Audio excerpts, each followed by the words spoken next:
15-second delay. So give it just a second. It says Facebook is sending data, and it's online. So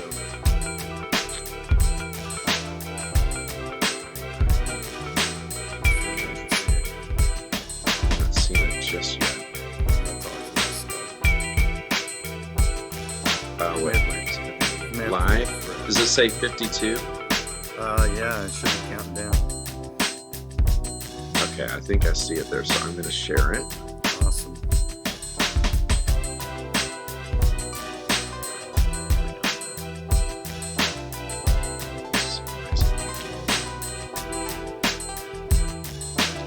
I'm trying to get it.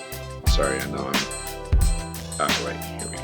It's all right. We're 5 seconds from being live on the actual live. And welcome to Life Today. I'm Randy Robinson. This is Life Today Live. And we are live. If you hear us chatting, we're getting set up. We are on Facebook. We're on Periscope, YouTube, and Twitch is now online. It's always a little slow. But you can see us at all these places. And today I am going to be talking to Todd Smith. You may know Todd and Alan Hall and Amy Perry from the group Selah. If you haven't, I want to play you a little clip and you can get an idea. And we'll be right back because Todd is live with me right now waiting to talk to you. Chat is open. A firm foundation, my solid rock. You can't be shaken, you won't be stopped. You hold me fast, you never leave. You are the hope to which I cling. A firm foundation, my God, you are.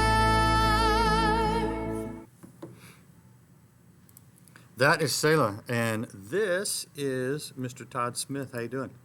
I'm good. How are you doing, Randy? Where you at, man? I am in Asheville, North Carolina, one of the most beautiful areas of the country, and at the Cove, which is the Billy Graham Training Center. Yeah. And we just did a concert last night, but we're doing a conference with Ann Graham Lotz, Reverend Graham's daughter. And she, has been going through cancer. You, I think, just interviewed her recently. And so she had to cancel last year when we did it. They ended up bringing other speakers in, and we led worship. And so this year, this is the first time I'm going to see her in about 2 years tonight. So it's great to have her back. Yeah. Okay, let's take a quick peek. This is your new album, Firm Foundation. And when did that thing drop? I didn't go check to see the drop date on that. It dropped a week ago Friday. Oh, so yeah, nice. last Friday. How's it doing? Good. It was. I haven't heard all the. We should get reports today, but it debuted at number 2 on the Christian charts, and I think number 36 on the overall chart. That's great. Top 200. So yeah, I had what was it? Alexander Hamilton, I think, was a couple before us, and at one point on the Christian chart, Lauren Daigle was right below us at 3. Wow! Of course, she's been there for about 500 right, weeks. She's been there for like 2 years. But I made a little joke like, "Look up, Lauren," for about 10 seconds. That's good. That's good. But, all right. Well, we heard a little clip of "Firm Foundation," the song. Give me a little bit, because this is, with you guys, it's not just music. It is ministry. It is worship. It is from the heart. And what are you trying to say? What's sort of the message behind this new album?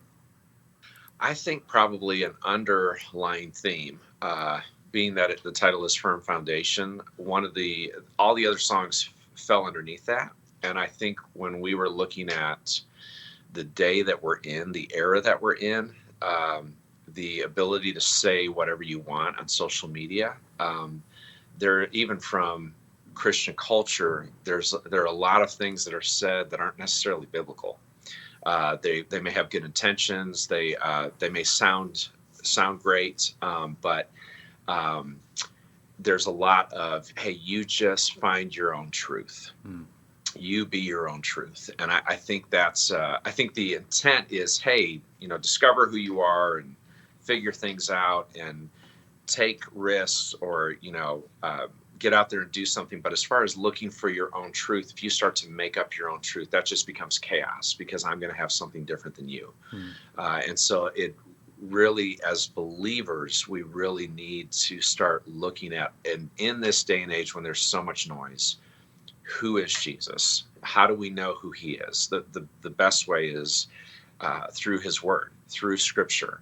That has been a constant. And so I'd said this in a summary where, anytime you look at a society where they did whatever was right in their own eyes, there was usually a lot of destruction, or there was usually a lot of consequence. So you have Noah. There's in Genesis, it says, every man did what was right in his own eyes, and then you had that. You had a lot of times with Israel and with the nation of Judah, when they were separated, the kings would do what was right in their own eyes, or the people would do what was right in their own eyes, and it usually caused chaos. And so I think as we start to look at, okay, what is truth? It's where we need to be grounded and be more connected. So that's I guess the overriding theme is the firm foundation, because that's Jesus said to Pilate as he was about to be accused and crucified.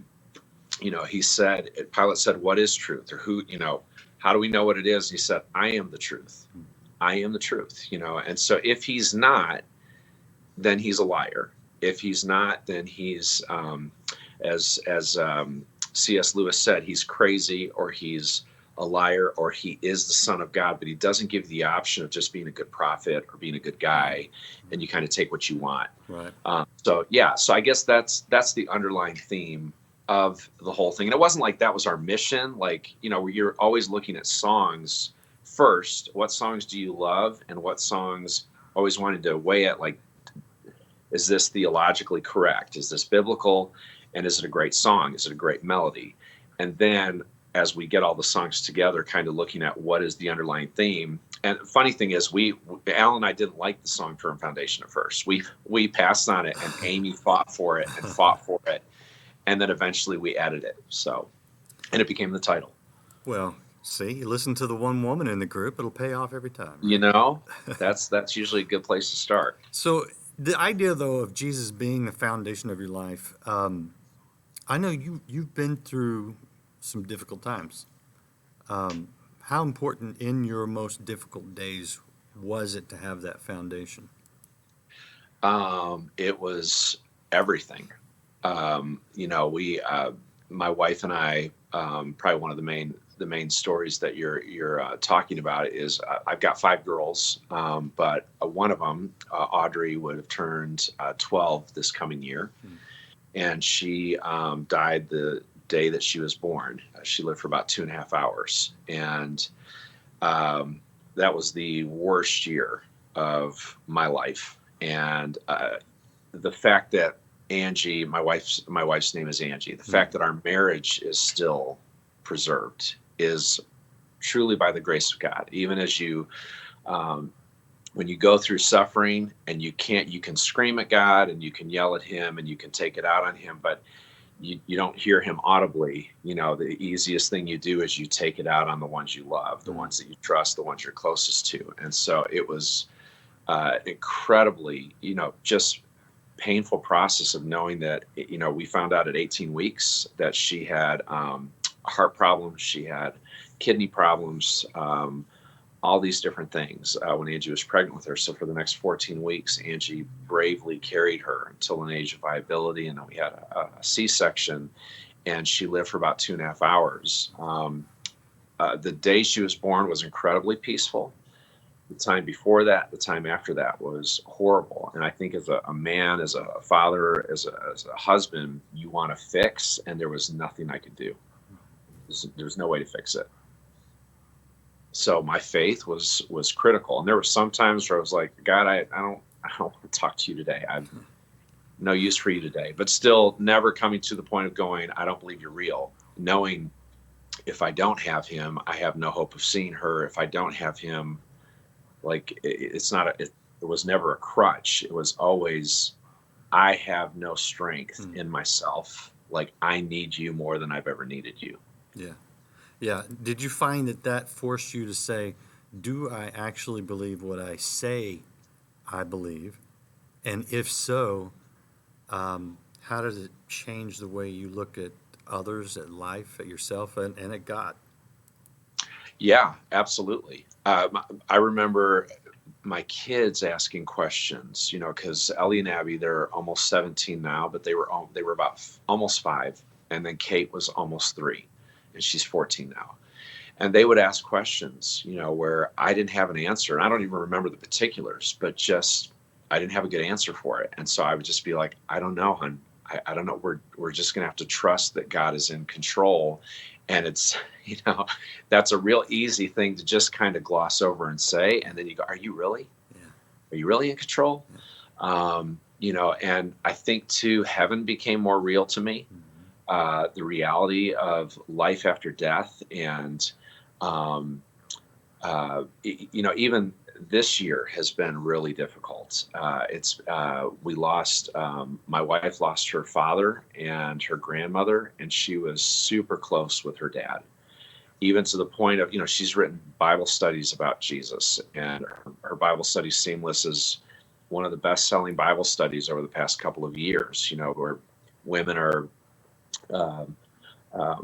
many who've grown up in the church are going, man, I never knew how to tie all this together, or women who have never read the Bible, and they go, oh, okay, I get this now, because that was her background. She grew up atheist and then found God when her dad got sick 20 years ago with cancer, and made a bet with him, and then and made a bet with God. If you heal him, I'll check you out. And the test came back negative, and so she checked out who the Lord was, and over about a year came to faith. But I can remember her when we got married early on, she'd open up the Bible and she's like, I just don't understand how this all works. It's so overwhelming. And I was raised as a pastor's kid and a missionary kid. Yeah. So, Yeah. Things you just kind of take for granted Yeah. that you grew up with were brand new to her. And so she's like, someday I want to write a study like that for women like me who just don't understand it. All that to say, in this year, she's been questioning so many things, even to the point of going, are you real? Are you really there? And then at the same time, there's times where she's reminded over and over again of who God is, but it's been incredibly painful, because she's so close with her dad. Yeah. Yeah. For me, in losing, someone close,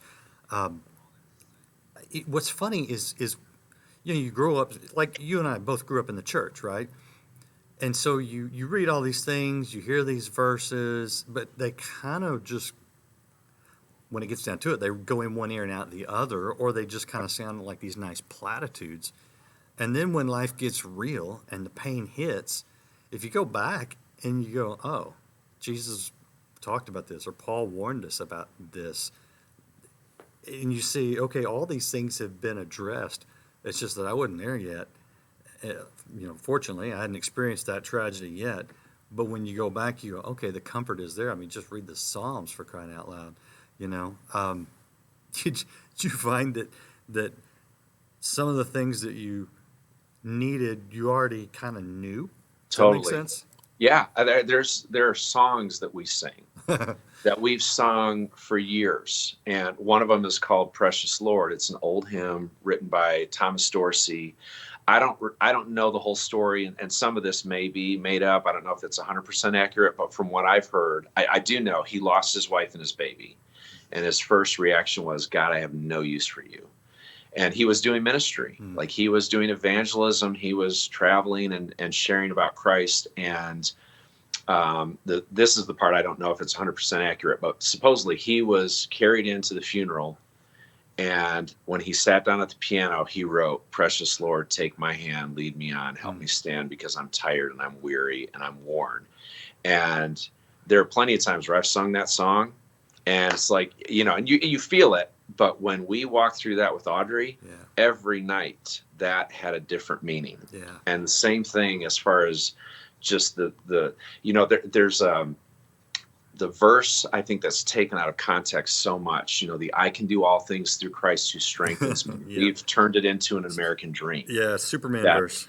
Yeah, whatever I want to do, right. God's going to help me do that. Right. And Paul is in prison. Like, there's no context for that. It's all about, I think he was in chains, with guards right by him. And he's talking before that. He's prefacing with, and I'm paraphrasing, but I've been hungry. I've been, had a full stomach. I've been rich. I've been poor. I've been this. I've been that. But in any circumstance, I can endure because of Christ. Yep. And so in going in deeper into that, it's not meaning you can just overcome anything in your own strength. You can't. You can only overcome through his power and through his strength, but you can endure even the most horrific situations or incredibly painful situations because he's walking with you, even when it doesn't feel like it. That's where you do come back to, okay, if you're true, if you're real, then these verses where you're talking about how you're still walking with me, they have to be true. I don't feel it right now. Mm-hmm. I don't like you right now. Yeah. But I trust you, so yeah, a lot of those would hit later where, you grew up with it. And then it's usually in a time of pain or suffering where those verses become more real. Yeah, 100%. If you're just joining us, we're talking with Todd Smith of the group Selah. And I'm going to ask him about some of the new songs, maybe a favorite of his or some lyrics that he wrote that he really likes. But the chat, I want to say, is open, and we are on all these different sites right now live. So if you have a question for Todd, I can see you guys out there. Somebody is from Antioch, California, saying hello. And speaking of California, Amy in the group, Amy Perry, she lives out there, and we saw recently that her house was it her house or was it her grandmother's house being threatened by fire? Actually, both of their houses. Both she of lives near Oakland, San Francisco. And so, actually, she still has like smoke in her lungs. Like she's been coughing a bunch, even while we're singing. But there was one picture she posted. It might have been, on TV, but it was 3 miles from her house. And she was trying to figure out if they needed to evacuate, if they could get to her grandma and evacuate her. They thought their church might go up in smoke, and it ended up, they got everything under control, so they're okay. But yeah, I guess it's just horrible there, and the air is horrible, and it's still, the fires are going more north of them. So yeah. Glad she's all right, and glad she's out in North Carolina with you guys. Right. Get as far away from that as she can, apparently. A lot clearer. The funny thing is with her is, like, we're in, if you've never been to the Cove, it's a place of rest for me. Like, I've been here probably 10 times. I love it. She hates nature. Like, she's allergic to everything. She's allergic to air, I think. I always joke. One of the most amazing singers you'll ever hear, but I'm sure she's going to stay in her room the whole time and not go out and see any of the trees whatsoever, because it's beautiful. There's mountains all around us. Such a shame. Yeah, it's beautiful out there. All right, I've mentioned the new album, and it is called Firm Foundation. It looks like, where did I have that picture? Right there. There's the new album. It's doing great already. Been out 1 week. People go get it. Go check it out. Go listen to it online. I'm going to play a clip here in just a minute. But is there anything on there that has special meaning for you lyrically or musically, or what?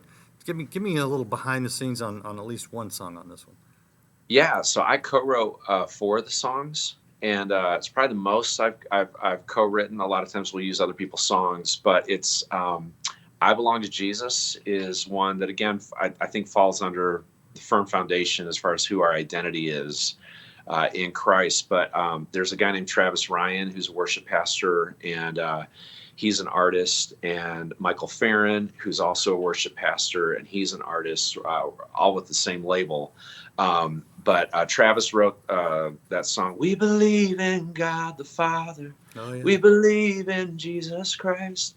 And Michael's written, I think he wrote "Trust in You" by Lauren Daigle, and he's written a bazillion songs. But Travis came in, we were going to write, and I thought I had an idea, and Travis was like, "Guys, I have this idea. When I get there, can we just try it?"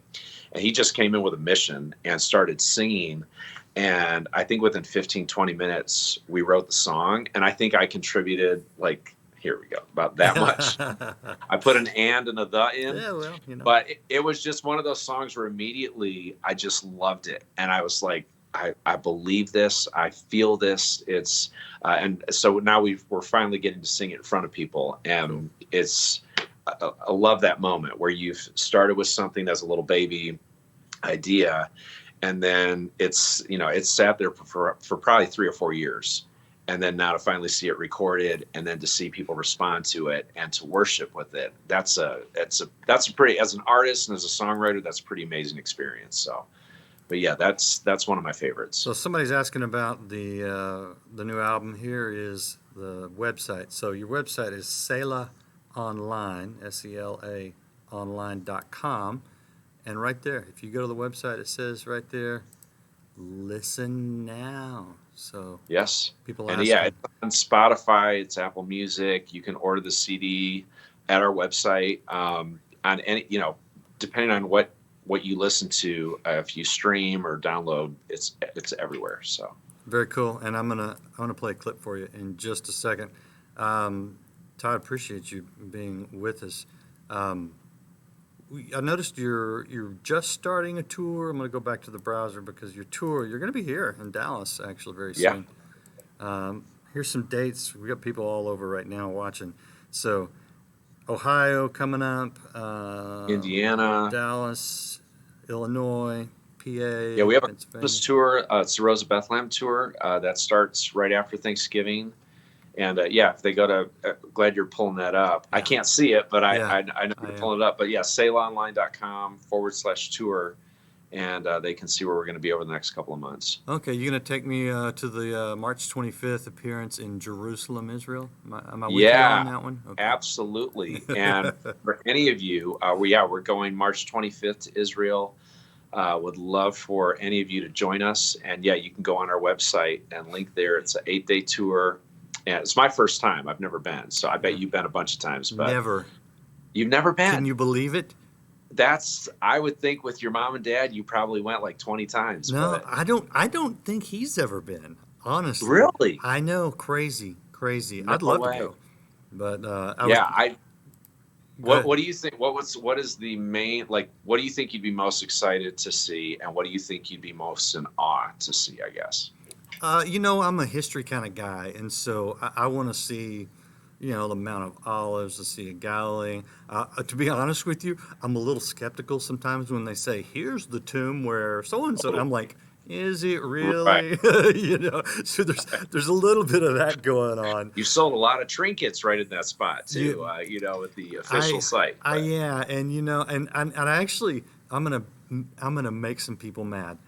But the term Holy Land, I get what you're saying, but I'm like, Jesus is here. This is Holy Land, wherever he is, where the two or three are gathered in his name, that's where Jesus is. But from a historical standpoint, I get it. I know once you walk the place that it means a lot. And I know tons of people have been there that have been like, the Bible came totally alive when I saw this, and I walked over here.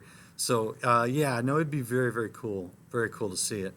And then I don't like getting shot at, but they tell me it's safe.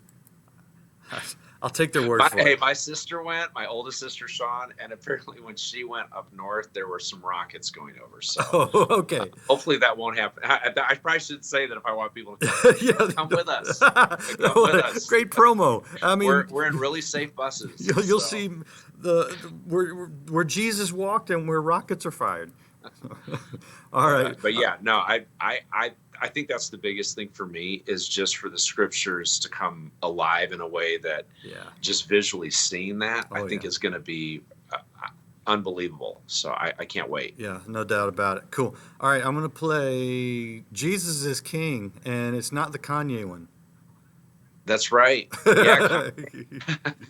It's so funny. We recorded this song 4 months ago, and as we were about to release it, then all of a sudden word came out about him releasing his project. It's called Jesus is King, and his wife, Kim, she, I know her, she had posted this little, it was almost, I think it was on like a hotel pamphlet.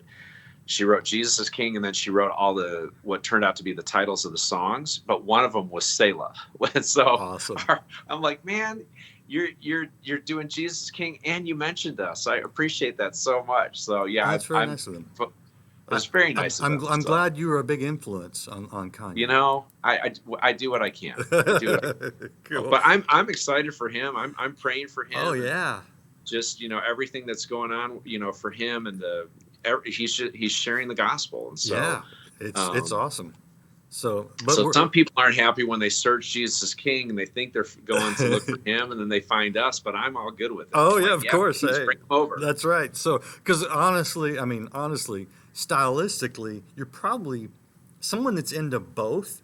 Your style and Kanye's style has got a very wide taste. So, Oh yes, absolutely. I'm not. I love the whole Kanye thing, but the music is just not my style. Not your thing, So, yeah. so I'm gonna go with the Selah version of Jesus is King, All right. and we're gonna hear it now. And Todd, appreciate you being with us, man. Yeah, thanks, Randy.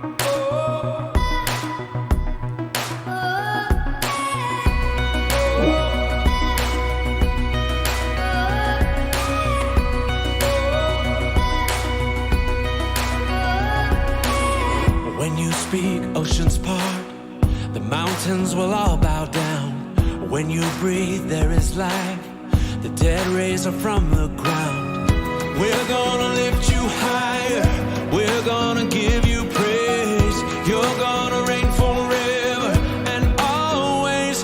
Over the fears that we're facing, over the prayers that we're praying, we know Jesus is King. Over the war that is raging, every step that we're taking, we know